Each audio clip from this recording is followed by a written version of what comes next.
Virgil Ortiz's name has always floated near the edges of greatness. But after dismantling Erickson Luben in just 2 rounds, the whispers turned into thunder. The undefeated Texan walked into the ring with purpose, and when he walked out, he carried something even heavier than victory: momentum, swagger, and the attention of every major player in the sport. His punches that night weren't just decisive. They were declarative.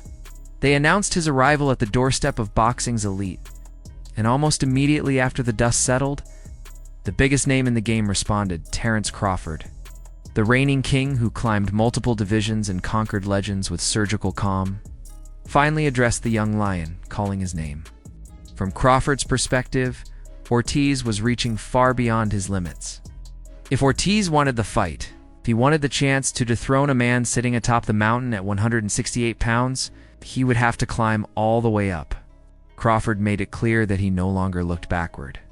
He wasn't returning to 147, wasn't revisiting 154, wasn't squeezing into any weight class he'd left behind. The throne was at 168, and challengers needed to come to him, not the other way around. And yet, Ortiz didn't blink. Not once. Moments after knocking out Luben, Ortiz faced the media with the poise of a veteran and the hunger of a rising conqueror. He declared that he wanted nothing but the best. Boots Ennis, Errol Spence, and yes, even Crawford himself. There was no malice in his voice, only an iron belief in his own ability. He acknowledged Crawford as one of the greatest fighters alive, possibly even the pound-for-pound #1, but made it clear that he believed he could beat him. That belief wasn't born out of arrogance. It was born out of respect. For Ortiz, fighting someone like Crawford wasn't an act of disrespect. It was the purest form of admiration a fighter could give. Ortiz's growing list of targets didn't end with Crawford or Ennis. His performance elevated him into a realm where every top fighter became a realistic option. Ennis himself had stepped into the 154-pound division with a devastating first-round knockout. And when the two men stood face-to-face in the ring after the Luben fight, the electricity was undeniable. Fans felt it. Promoters felt it. Even the fighters themselves felt the weight of a battle that seemed inevitable. And yet Ortiz's trainer, Robert Garcia, pointed out that Boots wasn't the only viable path. With the WBC interim title around his waist, and Sebastian Fundora sitting as his mandatory challenger, Ortiz had the flexibility to chase whichever opportunity served him best. Still, the name that hung in the air with the most energy was Crawford, not simply because Ortiz wanted him, but because the boxing world was beginning to wonder what Crawford's own future looked like. He had achieved the impossible, becoming the first undisputed male champion in 3 different weight classes.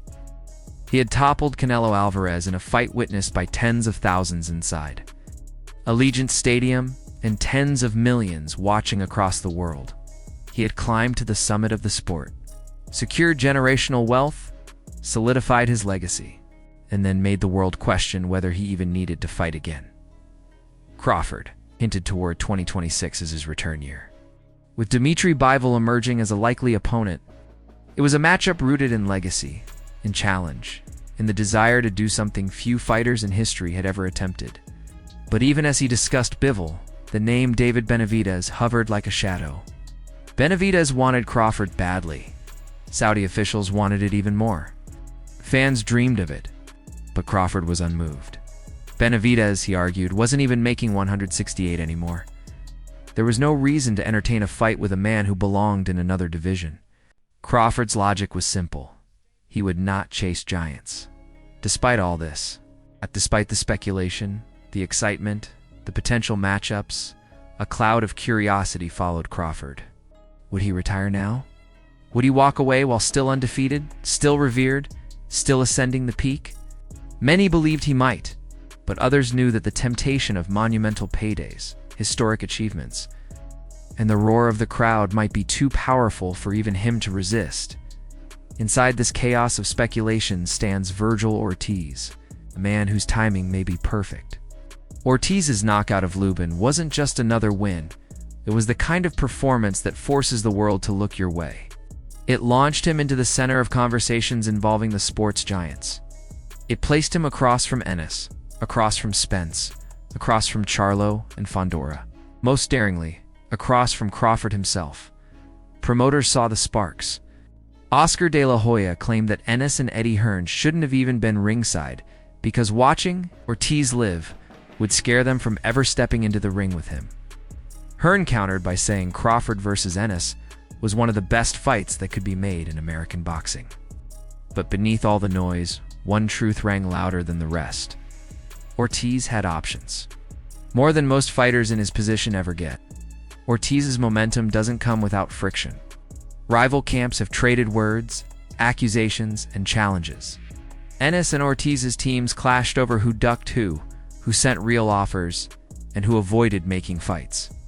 But the intensity only fueled the anticipation. Ortiz remained unbothered.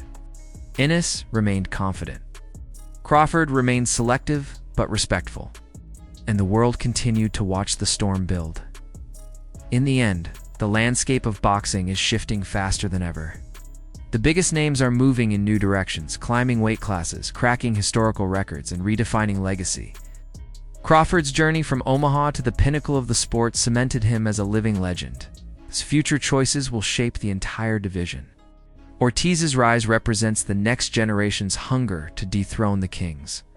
And Ennis stands at the intersection, ready to prove he is not just next, he is inevitable. Boxing thrives on timing, ambition, and belief.